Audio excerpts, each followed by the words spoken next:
குறைந்த விலையில் தரமான விவசாயம் மற்றும் பால் கறவை இயந்திரம் வாங்க சிறந்த இடம் வீசன் agro. Milky Mist, quality and tasty dairy products for every Indian.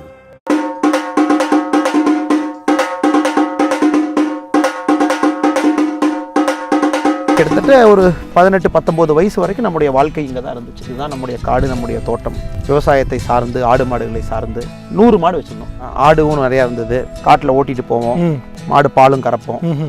இடையில் ஒரு 5-6 வருஷம் முழுமையாக நம்முடைய விவசாயத்தை வந்து நிறுத்தி வைக்க வேண்டிய நிலைமை. அதாவது நான் வந்து என்னுடைய சிவில் சர்வீஸ் பணிக்கு போய் போலீஸ் சர்வீஸில் இருக்கும் பொழுது முழுமையாக அப்பா அம்மாவுக்கும் கொஞ்சம் உடம்பு சரியெல்லாம் போச்சு, வயசாச்சு, காலத்தினுடைய சூழ்நிலை.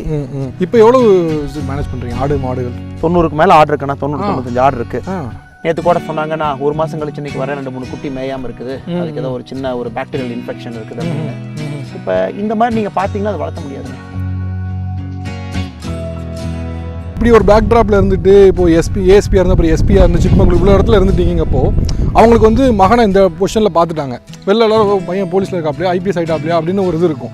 அப்படிங்கப்போ நீங்கள் திடீர்னு விடுறீங்கப்போ அவங்களுக்கு வந்து நல்ல பொசிஷனு, விவசாயம் சொல்கிறாப்புல. என்னுடைய அப்பா வந்து அந்த நேரத்தில் வந்து ஒரு பிழைக்க தெரியாத முடிவு அப்படின்னு தான் சொன்னார். ஆனால் எங்கள் அப்பாவை கன்வின்ஸ் பண்ணுறது தான் ஒரு பெரிய விஷயம். ஓகே, இன்னுமே எங்கள் அப்பாவை கன்வின்ஸ் பண்ணுறது தான் பெரிய விஷயம். எங்கள் அப்பாவையும் என்னுடைய மனைவியும் வந்து கன்வின்ஸ் பண்ணிட்டேன். எங்கள் அப்பா ஒரு நாள் கன்வின்ஸ் ஆகுவாருங்கிற நம்பிக்கை எனக்கு இருக்குது. ஆனால் இது வந்து நம்ம கிணறு. சரியா? எத்தனை அடி இது? அண்ணா இது வந்து 85 அடிங்கண்ணா. இதில் குளிச்ச அனுபவம்லாம் இருக்கா? ஆனால் நல்லா குளிச்ச அனுபவம் இருக்குது. இப்போது நீங்கள் சொன்ன மாதிரி ட்ரால் மீம் இதெல்லாம் இருக்குல்ல, இதெல்லாம் உங்கள் மனைவி மற்றவங்களாம் பார்ப்பாங்களா? அவங்க ரியாக்ஷன் என்னவாக இருக்கும்? அதுக்கு சிரிச்சுக்குவாங்க. ஓகே, நல்ல ட்ரோல் மீமா இருந்தால் எனக்கு அதை ஃபார்வர்ட் பண்ணுவாங்க. உங்களுக்கு ஃபார்வர்ட் பண்ணுவாங்களா? வீட்டுக்கு வந்து அதை பார்ப்போம். இல்லாட்டி நீங்கள் பாலிடிக்ஸில் திக் ஸ்கின் இல்லாமல் வரவே கூடாது. திக் ஸ்கின் இல்லாமல் பிஜேபி தமிழ்நாட்டில் நீங்கள் இருந்தீங்க அப்படின்னா ரொம்ப கஷ்டமாக போயிடும். அதே குறிப்பிட்டு பிஜேபின்னு சொல்கிறீங்க? இங்கே வந்து நம்ம வந்து நிறைய பேர்த்தை எதிர்த்து தானே எங்கள் அரசியல் பண்ண வேண்டியது இருக்குது.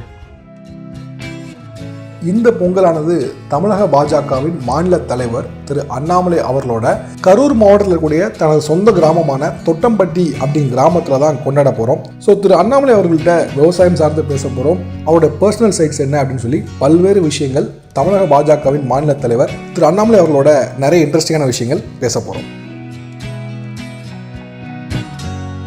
அண்ணா வணக்கம்ண்ணா. வணக்கம் பிரதர், ரொம்ப சந்தோஷம் நீங்கள் வந்தது. எங்களுக்கு ரொம்ப சந்தோஷம் உங்களுடைய ஃபார்ம் ஹவுஸில் சந்திக்கிறதுல. ரொம்ப நன்றிங்க. இனிய பொங்கல் நல்வாழ்த்துக்கள். நல்ல வாழ்த்துக்கள் தான் உங்களுக்கும் உங்களுடைய வியூவர்ஸ் எல்லாத்துக்குமே. ரைட்டு, நிறைய விஷயங்கள் பேசலாம். ஏன்னா இப்போ பொலிட்டிக்கல் இதெல்லாம் தாண்டி இந்த மாதிரி நேரத்தில் உங்களுக்கு நிறைய விஷயங்கள் பேசலாம். பட் நான் தொடங்க விரும்புகிறது வந்து ஐபிஎஸ் அண்ணாமலை அவர்களாக எல்லாருக்கும் தெரியும். உள்ள நீங்கள் பிஜேபி பிரசிடெண்ட்டாக வர்றதுக்கு முன்னால் ஐபிஎஸ் அண்ணாமலையாக தெரியும். பட் இந்த ஃபார்ம் ஹவுஸ் இதெல்லாம் பார்க்கும்போது பின்னால் உங்கள் பேக்ட்ராப் ஒன்று கிராமத்தில் வளர்ந்த அந்த சூழ்நிலை அதெல்லாம் தெரியுது. அதை பற்றி கொஞ்சம் சொல்லுங்கள். ஆனால் நம்முடைய பிறந்து வளர்ந்தது எல்லாமே இந்த ஊரில் தான். தொட்டம்பட்டி அப்படிங்கிற கிராமம் சின்ன தாராபுரம் பக்கத்தில், கரூர் மாவட்டத்தில். குறிப்பாக இப்போ நீங்கள் எங்கே இருக்கிறீங்களோ இந்த தோட்டத்தில் தான் நான் பிறந்து வளர்ந்தேன். இங்கிருந்து தான் என்னுடைய வாழ்க்கை ஆரம்பித்தது. இங்கிருந்து தான் ஸ்கூலுக்குலாம் போய் படித்தேன். அப்புறம் காலத்தினுடைய சுழற்சி, நம்ம வளர ஹாஸ்டலுக்கு போக வேண்டிய நிர்பந்தம், வேறு காலேஜுக்கு போக வேண்டிய நிர்பந்தம், அப்படியே வெளியே போக ஆரம்பிச்சிட்டாங்கன்னா. பட் கிட்டத்தட்ட ஒரு 18-19 வயசு வரைக்கும் நம்முடைய வாழ்க்கை இங்கே தான் இருந்துச்சு. இதுதான் நம்முடைய காடு, நம்முடைய தோட்டம். விவசாயத்தை சார்ந்து, ஆடு மாடுகளை சார்ந்து இப்படி தான் நான் வளர்ந்தேன். தோட்டம்னா எவ்வளோ ஆடு மாடுகள் வளர்த்துட்டு இருந்தீங்க அந்த நேரத்தில்? அண்ணா நம்மக்கிட்ட பீக் டைமில், அதாவது ஒரு 20 வருஷத்துக்கு முன்னாடி 100 மாடு வச்சுருந்தோம். 100-110 மாடு வச்சுருந்தோம். ஏன்னா அப்போ எல்லாமே விவசாயத்தை சார்ந்து தான் நம்ம இருந்தோம். ஆடும் நிறையா இருந்தது. விவசாயமும் முழுமையாக பண்ணோம். முழுமையாக விவசாயத்தை சார்ந்து இருந்த குடும்பம்.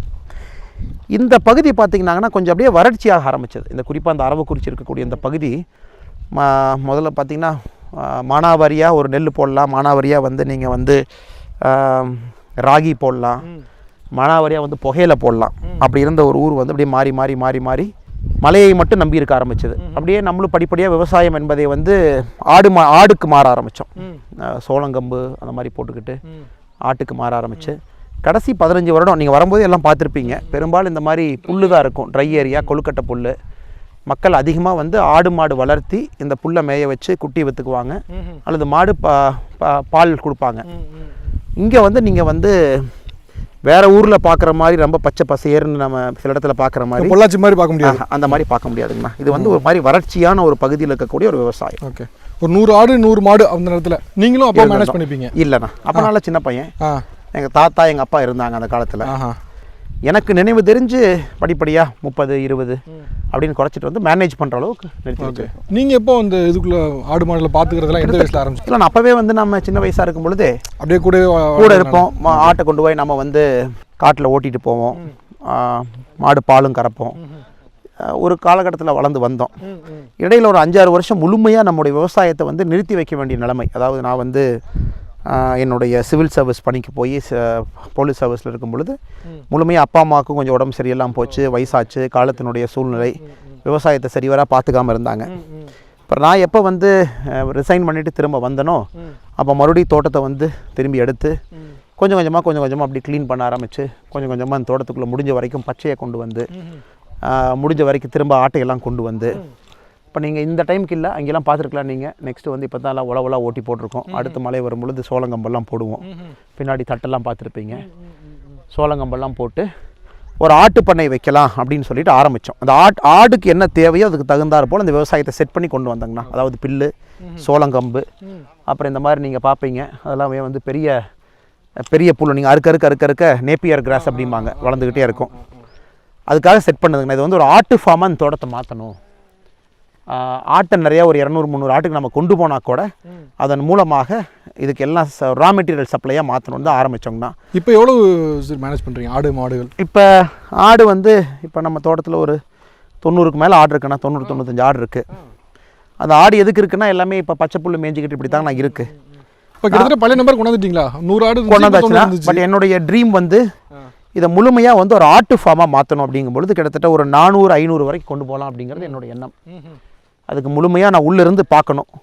உள்ளிருந்து இது நீங்கள் எல்லாத்தையுமே பச்சை பண்ணணும். இது எல்லாத்தையுமே நீங்கள் வந்து போர் தண்ணி, கிணத்து தண்ணியை பயன்படுத்தி இது எல்லாத்தையுமே நீங்கள் பச்சை பண்ணிங்கன்னா ஒரு 300-400 ஆடு சாதாரணமாக இங்கே வந்து நம்ம வைக்கலாம். ஆனால் இப்போ வந்து காலத்தினுடைய கட்டாயம், நான் அரசியல் போனதுக்கப்புறம் திரும்ப பேக் டு கிரவுண்ட் ஸ்டோரின்னு சொல்லிட்டு திரும்ப பேஷனுக்காக விவசாயத்தை செய்ய ஆரம்பிச்சிட்டேன். என்னுடைய கனவான அந்த 300-400 ஆட்டுக்கு போகாமல் 100 ஆட்டு வச்சு மேனேஜ் பண்ணிட்டு இருக்காங்கண்ணா. ஏன்னா நீங்கள் உள்ளே இருந்து பார்க்கணும்னா விவசாயத்தை பொறுத்த வரைக்கும் நீங்கள் உள்ளே இல்லைன்னா அது விவசாயம் கரெக்டாக போகாதுண்ணா. சரியா இப்போ கூட நீங்கள் பார்க்குறீங்க அந்த ஆடெல்லாம் இருக்குது. பட் டெய்லி நீங்கள் போய் பார்க்கணும் என்ன நடக்குது, எப்படி இருக்குது, சரியாக மேயுதா. நேற்று கூட சொன்னாங்கன்னா 1 மாதம் கழிச்சு இன்றைக்கி வர 2-3 குட்டி மேயாமல் இருக்குது, அதுக்கு ஏதோ ஒரு சின்ன ஒரு பாக்டீரியல் இன்ஃபெக்ஷன் இருக்குது அப்படின்னு. இப்போ இந்த மாதிரி நீங்கள் பார்த்தீங்கன்னா அது வளர்த்த முடியாதுண்ணே, எல்லாம் பெரிய லாஸ் வந்துடும். இப்போது ஐபிஎஸ் வந்து ரிசைன் பண்ணிவிட்டு வரீங்க. ரிசைன் பண்ணுறீங்க தாட் எடுத்த பின்னாடி ஃபேமிலியில் என்ன சொன்னாங்க? உங்கள் ஒய்ஃபு, அம்மா, அவங்க என்ன சொன்னாங்க? நம்ம ஃபேமிலியை பொறுத்த வரைக்கும் நீங்கள் பார்த்துருப்பீங்க. நீங்கள் மதியம் தான் பார்க்குறீங்க.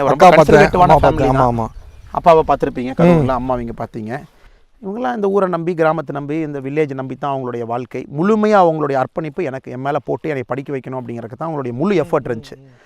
ஆனால் இப்போ நாம் வந்து படித்து முடித்து கொஞ்சம் கொஞ்சமாக போக போக நமக்குன்னு ஒரு உலகறிவு வர நமக்குன்னு ஒரு கான்ஃபிடென்ஸ் வர தந்தை தாய்க்கு வந்து முதல்ல மேலே எப்படி பார்த்தாங்களோ அப்படியே தான் பார்த்துட்டு இருந்தாங்க. நான் வேலைக்கு போக மாட்டேன், சிவில் சர்வீஸ் போவேன், MBA போவேன், லக்னோ போவேன் அப்படிலாம் சொல்லும் பொழுது முதல்ல பயந்தாங்க. படிப்படியாக மேலே ஒரு நம்பிக்கை அவங்க மேலே வர ஆரம்பிச்சிது. இவன் என்ன முடிவு எடுத்தாலும் கொஞ்சம் யோசிச்சு தான் எடுப்பான் அப்படின்னு. சிவில் சர்வீஸ் கர்நாடகா 9 வருஷம் இருக்கும். ஏன்னா அப்போ நமக்கு மனைவியை வந்துட்டாங்க, ஏன்னா எல்லாத்தையும் கேட்டு தான் முடிவு எடுக்கணும். பட் ஒரு காலகட்டத்தில் சிவில் சர்வீஸ் பொறுத்த வரைக்குங்கன்னா குறிப்பாக அந்த போலீஸ் துறையில் இது எல்லாத்தையுமே நான் இழக்க ஆரம்பித்தேன். ஊர்லேருந்து தூரம், வருஷத்துக்கு 2 டைம் ஊருக்கு வந்து பார்க்குறது, அப்பா அம்மாவை ஒரு முறை. இன்னொரு பக்கம் பணி வந்து ரொம்ப சந்தோஷமாக அற்புதமாக இருந்தால் கூட மேலே போக அடித்தட்டு மக்களுடைய வாழ்க்கையிலேருந்து கொஞ்சம் பிரிஞ்சு இருக்கிறோம் அப்படிங்கிற உணவு இருந்துச்சுன்னா. நம்மலாம் வந்து நீங்கள் பார்த்தீங்களான்னு தெரியல, எனக்கு எப்போவுமே மக்களோட இருக்கணும் அப்படிங்கிறது என்னோட எண்ணம். கீழே அப்படியே கை கீழே இருக்கணும்னு, ஏசி ரூம், போர்டு ரூம், அந்த மாதிரி வாழ்க்கை மாற ஆரம்பிக்கும் போது ஒரு முக்கியமான முடிவு எடுக்க வேண்டிய கட்டாயம். உடனே டெசிஷன் எடுக்கலன்னா கைலாஷ் போய் இந்த 2018 அதுக்கப்புறம் 1 வருஷம் டைம் எடுத்தேன். ஒருத்தராக கன்வின்ஸ் பண்ணேன், பிளான் ஆஃப் ஆக்ஷன் சொன்னேன். அப்போவே விவசாய நிலத்தை கையில் எடுக்க ஆரம்பித்தேன். அப்போவே வந்து ஒரு மாதத்துக்கு ஒரு 2-3 நாள் இங்கே வர ஆரம்பித்தேன்.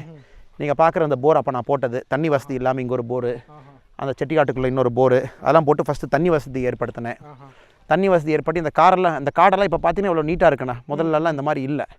அப்புறம் இதெல்லாம் ஃபுல்லாக க்ளீன் பண்ண ஆரம்பிச்சுன்னா இதெல்லாம் க்ளீன் பண்ணி சோளங்கம்பு போட்டு ஒரு 50 ஆடு வாங்கி, 60 ஆடு வாங்கி, 70 ஆடு வாங்கி கொஞ்சம் கொஞ்சமாக செட் பண்ணி விவசாயத்துக்கு ஆள் கூட்டிகிட்டு வந்து இதெல்லாம் அந்த 1 வருஷத்துக்கு நான் செட் பண்ண ஆரம்பிச்சேன் ரிசைன் பண்ணுறதுக்கு முன்னாடி.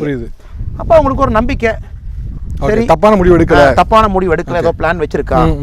அதே நேரத்தில் அரமக்குறிச்சியை மையமாக வச்சு வீத லீடர்ஸ் ஃபவுண்டேஷன் அப்படின்னு நம்ம அறக்கட்டளை ஆரம்பிச்சாங்க. இங்கேருந்து ஒரு 8 கிலோமீட்டரில் ஒரு ஆஃபீஸ் இருக்குது தென்னிலையில். இந்த பக்கம் ஒரு 12 கிலோமீட்டரில் அரவக்குறிச்சி, இங்கே ஒரு 16 கிலோமீட்டரில் வேலாயுதம்பாளையம். 3 ஆஃபீஸ் போட்டு இந்த 2-3 பாஸ் தம்பி கூட வந்திருக்காங்க. இல்லை வீத லீடர்ஸ் நம்ம வாலண்டியர் சமுதாய பணி ஆரம்பிச்சு இப்போ கூட பார்த்தீங்கன்னா நம்ம வீத லீடர்ஸில் இந்த 6 மாதத்தில் ஒரு 35,000 ஆட்டுக்கு நாம் வந்து ஊசி போட்டிருக்கோண்ணே. 35,000 என்ன இன்ஃபெக்ஷனுக்கா? இன்ஃபெக்ஷன். ஆட்டுக்கு வந்து நீங்கள் ரெகுலராக வருஷத்துக்கு 3-4 டைம் ப்ரிவென்டிவ் டோஸ் கொடுத்துடணுண்ணே. இந்த முதல்ல பச்சைப்புல் வருது இல்லைண்ணே, அதை போய் ஆடு சாப்பிடும் பொழுது அதுக்கு முதல்ல அந்த பாக்டீரியல் இன்ஃபெக்ஷன் வரும். அப்போ தான் அந்த நீலி நாக்கு ப்ளூ டங் டிசீஸ்மாங்க. அதனால் அதெல்லாம் முதல்ல ஒரு நீங்கள் டாக்டரை கூப்பிட்டு ஒரு டோஸை வாங்கி நீங்கள் போடுறீங்கன்னா 45 ரூபா வரும். இப்போ வீதரி டேஸில் நம்ம 21 ரூபாய்க்கு அதை போட்டு தர்றோம். நாமளே நாமக்கல் வெட்டினரி ஹாஸ்பிட்டல் போய் வாங்கி நம்ம டாக்டரை கூட்டிகிட்டு வந்து அது பார்த்திங்கன்னா கிட்டத்தட்ட 35,000 ஆட்டை நம்ம கவர் பண்ணிருக்கோம் டேட்டா பேஸ் எடுத்து.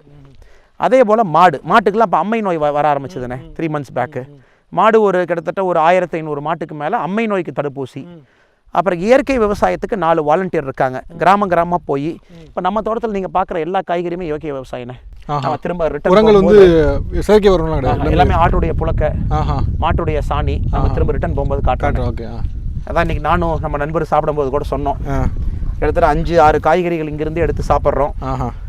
இதை வந்து முடிஞ்ச வரைக்கும் நம்முடைய மக்கள்கிட்ட போய் சொல்லணும் அப்படிங்கிறக்காக போய் சின்ன கிராமத்தில் சரி நம்ம ஆளுங்க மீட்டிங் போட்டு சொல்லுவாங்க. இதுவும் பேரலாக நான் பண்ணனேன். அரசியலுங்கிறது ரொம்ப லேட்டாக வந்தது. இந்த வேலையை வந்து ரொம்ப ஆக்கப்பூர்வமாக சந்தோஷமாக செய்ய ஆரம்பிச்சு அதுக்கு ஒரு டீம் செட் பண்ணி கரூர் மாவட்டத்தில் 5 காலேஜஸை நம்ம அடாப்ட் பண்ணிங்கன்னா கிட்டத்தட்ட 2600 ஸ்டூடெண்ட்ஸ், 210 ஃபேக்கல்ட்டி அவங்கள ட்ரெயின் பண்ண ஆரம்பித்தோம். அதாவது ஸ்போக்கன் இங்கிலீஷில் கெரியர் கைடன்ஸுக்காக.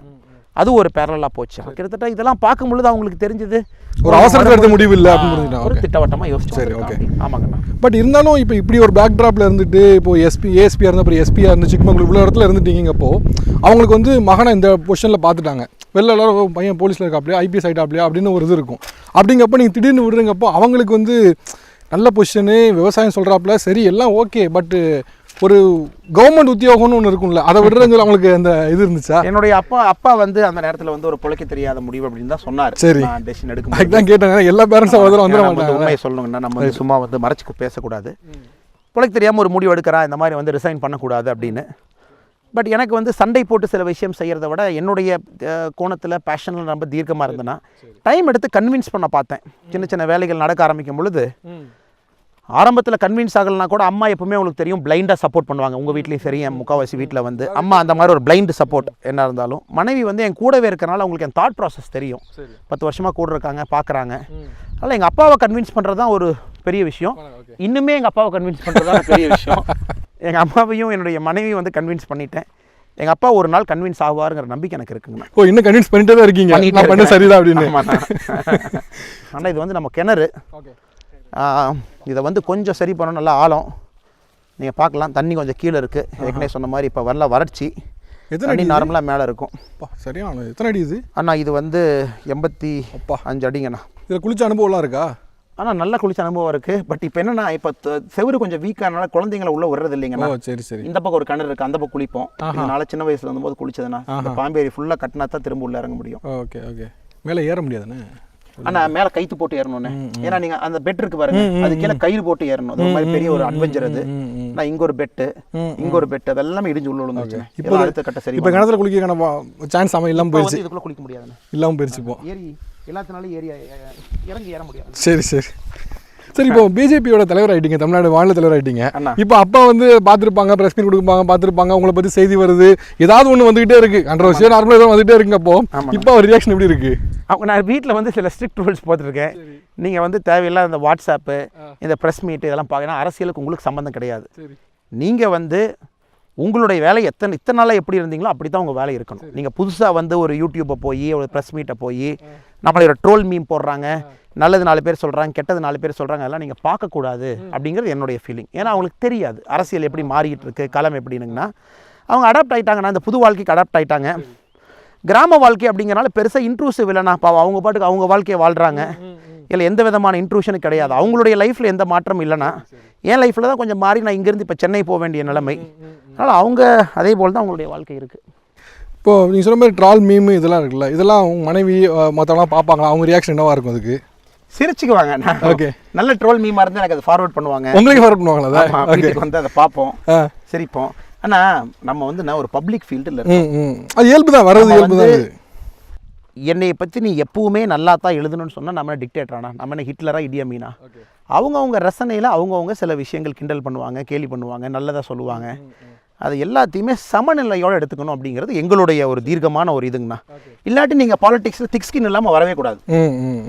திக் ஸ்கின் இல்லாமல் பிஜேபி தமிழ்நாட்டில் நீங்கள் இருந்தீங்க அப்படின்னா ரொம்ப கஷ்டமாக போயிடும். அதே குறிப்பிட்டு பிஜேபின்னு சொல்கிறீங்க. இங்கே வந்து நம்ம வந்து நிறைய பேர்த்தை எதிர்த்து தானே எங்கள் அரசியல் பண்ண வேண்டியது. சரி சரி சரி. மக்கள் மேலே தப்புன்னு சொல்ல. சரி. சில பேர்த்துக்கு நம்மளை பற்றி தவறான கண்ணோட்டம், சில பேர்த்துக்கு ஒரு புரிதல் இல்லை, சில கட்சியில் இருக்கிறவங்க மோட்டிவேட்டட் கருத்துக்களை பதிவு பண்ணுறாங்க. ஏன்னா அத்தனையும் நீங்கள் வந்து இங்கே வந்து ஃபேஸ் பண்ணி அதுக்கு சரியான கன்ஸ்ட்ரக்டிவான கிரிட்டிசிசத்துக்கு பதில் கொடுத்து நீங்கள் கட்சியை வளர்க்கணும்னா அதனால் இட்ஸ் ஓகே, நான் பார் ஃபார் த கோர்ஸ் அப்படின்னு சொல்லிட்டு நல்ல மீம் சில பசங்கள்லாம் சூப்பராக போடுவாங்க. பாசிட்டிவாகவும் சரி, ட்ரோல்ஸ் நெகட்டிவாகவும் சரி, சிரிச்சிட்டு அடுத்த வேலைக்கு போகிறதுண்ணா. இப்போ நீங்கள் சொன்ன மாதிரி பாரதிய ஜனதா கட்சி வந்து இந்த மரம் பார்த்தீங்களாண்ணா, இந்த மரம் வந்து கிட்டத்தட்ட 85 வருஷம் ஓல்டுண்ணே. இது வந்து நகாப்பழம் மரம். இந்த ஏரியாவில் வந்து இந்த மரம் தான் நகாப்பழம். எல்லா மக்களும் இங்கே வந்து இந்த மரத்தை எடுத்துகிட்டு போவாங்க. இப்போ ஒரு 4-5 வருஷமாக வந்து அதை காய்க்க மாட்டேங்குது. என்னன்னு கண்டுபிடிக்கணும். பர்பிள் கலராக இருக்குமா அந்த? நான் சின்ன வயசுல இருக்கும்போது இவ்வளோ பெரிய மரத்தை நீங்கள் பார்க்க மாட்டேங்க. சின்ன சின்ன நகாப்பழம். இதுதான் ஒரு மரம். கீழே உளுந்து, இடியெல்லாம் உளுந்து மறுபடியும் முளைச்சி தளைஞ்சு பெரிய மரமாக இருக்குது.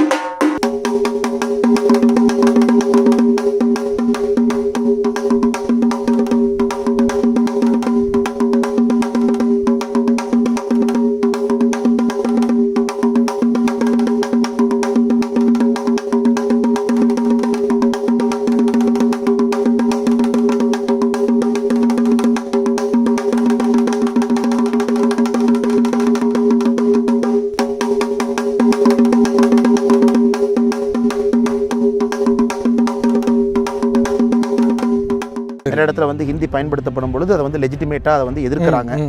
அதை நானும் எதிர்க்கிறேன், அதில் எந்த ஒரு மாற்று கருத்தும் இல்லை. அதனால் கொஞ்சம் லிட்டில் பிட் பொலிட்டிக்கலி வந்து திரு சீமான் அவர்களை பற்றி பேசும்பொழுது சொல்கிறீங்க, நான் அவர் பேசுகிறத பார்ப்பேன், சிரிப்பேன், இந்த மாதிரி சிரிப்பேன், ஆனால் வந்து நான் சீரியஸாக எடுத்துக்க மாட்டேன். ஏன் அப்படி வருது? அவர் தொடர்ந்து நேச்சருக்காக பேசுகிறேன் அப்படிங்கிற, நீங்கள் தொடர்ந்து அவரை போய் இது மாதிரி சீரியஸாக பார்க்க மாட்டேன் அவர்கள். குறைந்த விலையில் தரமான விவசாயம் மற்றும் பால் கறவை இயந்திரம் வாங்க சிறந்த இடம் வீசன் agro. Milky Mist, quality and tasty dairy products for every Indian.